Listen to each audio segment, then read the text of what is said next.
It may only be a hazard reduction burn, but it still has risk. If the wind changes or an ember carries, fire could jump and Reptile Park could be at risk. Attention all units, this is control. Just watch out for spotting. The wind has changed and moving towards the Reptile Park. I've just had a call from the boys. They've spotted a possum. I'm going to have to go and get him.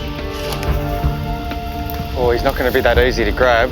To get up here, this fire's starting to get a little bit fierce. There's a few embers floating around. We might get a few spot fires on it. Yeah, okay, mate, I can see a lot of smoke. That's scary. If it was me, I'd be worried about this thing getting out of control, and I don't know how I'd stop it. You can see by the vegetation, a lot of understory, a lot of vegetation that's indicating to us that there hasn't been a fire here for at least 20 years. Yeah. If this goes up under a wildfire, it would have a massive impact on the park. Following the recent bushfires, Australian Reptile Park Operations Manager Tim Faulkner is helping the Rural Fire Service prevent a disaster. Lots of things happen at the park, from heart attacks to snake bites, but there's one overriding thing that has the potential to wipe us out in one foul swoop, and it scares the heck out of me. It's fire. I'll get you to start burning on this edge. At the same time, I'll get the fellas to do some spot ignitions in there. Well, today's an important day. We've organised a back burning procedure, which is to light fire to a particular patch of bush out the back of the reptile park. We've got the Rural Fire Brigade here to help because it's a big area, and we're burning it purely to make the park safer. Fire control, this is reptile control, over. Just advising that we are now starting to burn, over. There's a lot of fireys on the ground here, and they're a well-oiled machine. They know what they're doing, but if it was me, I'd be worried about this thing getting out of control, and I don't know how I'd stop it. Can I have those drip torches over here, please? The plan is to only burn the undergrowth, but everyone is on high alert. Hazard reductions or wildfires, it's fire, and fire is inherently dangerous. Everything okay there? The rural fire guys are great. They know when there's a habitat tree with a big hollow, maybe a possum in there. I know this habitat's good for snakes, so that's what we're here for, and if anything comes out, I'm going to pounce on it. As the fire intensifies, suddenly Tim is on the rescue.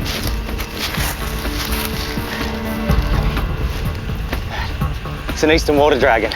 Wild animals react in really different ways to different fires. If it's a really hot fire, sometimes they've got no chance to get out of it. But if it's a nice slow burn and they know it's coming, they'll try and get out of the way. Maybe a bit of a spot fire over here, a little flare up. It's going to get hot. Minutes later, it gets worse. I've just had a call from the boys. They've spotted a possum. I'm going to have to go and get him. The fleeing possum is trapped in the danger zone. Oh, he's not going to be that easy to grab. I'll go and have a crack. Would you mind just giving that tree just a light tap for us? If he goes up a little bit higher, I'd be happier. That's the good thing about a slow-moving fire, the wildlife. It's got time to get away. Or in this case, go up. That's good. He'll have to stay up there till it's dark. While the fierce blaze is under control, the reptile park is safe. Righto, guys. So, whilst this is only a hazard reduction burn, we're going to treat it as if it's real. But taking no chances, Tim has decided to put an evacuation plan to the test. We've got flames in trees, smoke-filled air. It doesn't get any more real than this. Let's get little Cassie up to safety, eh? You can see from here, the fire, it's just on the edge of the park. It's literally right there. It's close. With a burn happening on the edge of the reptile park, Tim is using the opportunity to run a fire evacuation drill with the residents.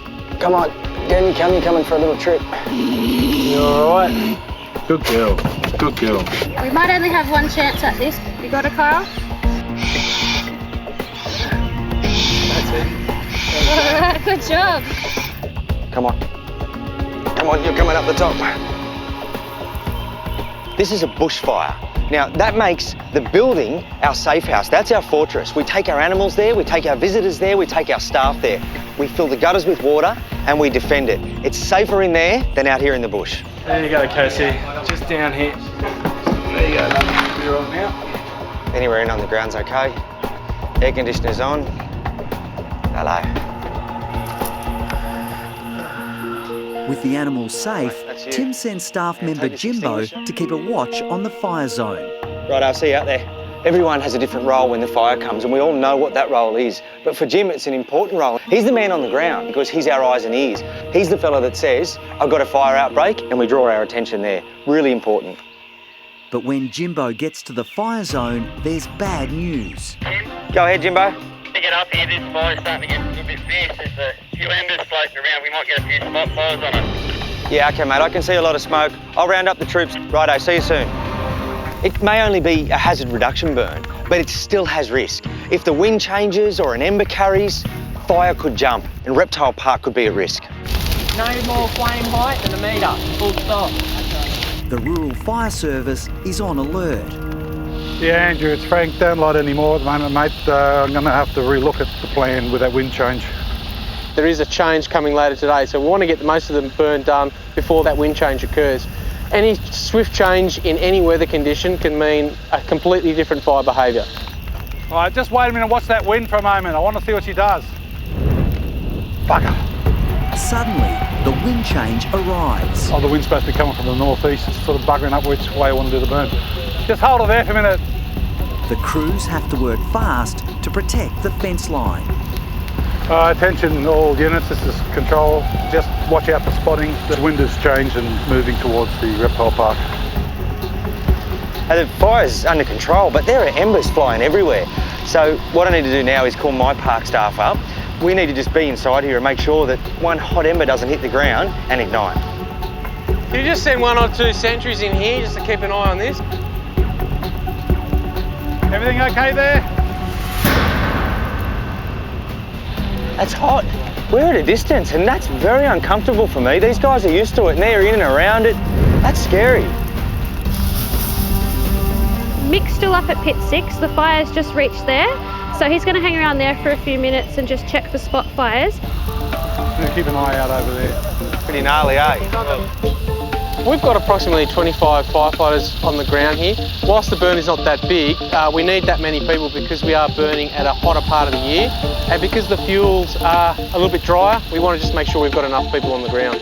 Fire comms, Reptile Park control. Receiving, go ahead, over. Yeah, roger. Yeah, we're calming it down now. Receive that, thank you. Fire comm clear. Look all the way around, it's all in the clear. Excellent, thank you. After 25 anxious minutes, the fires have burnt down. The danger has passed.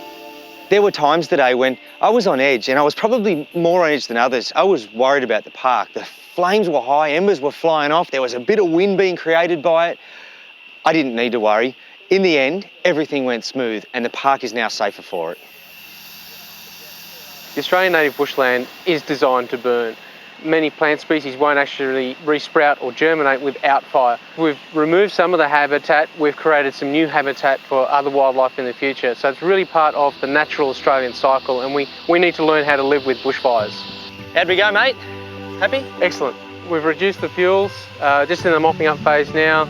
It's all gone very well. You can see the fuel was basically up around our waist before, we've got rid of it, but that really is an indicator that when you least expect the fuel is that dry, it really doesn't take much for it to burn. Because of that burn today, that area is now safe from fire, and safe from fire for the next 5 to 7 years. And for someone that looks after the park, that's a big relief. Hello, mate. There you go.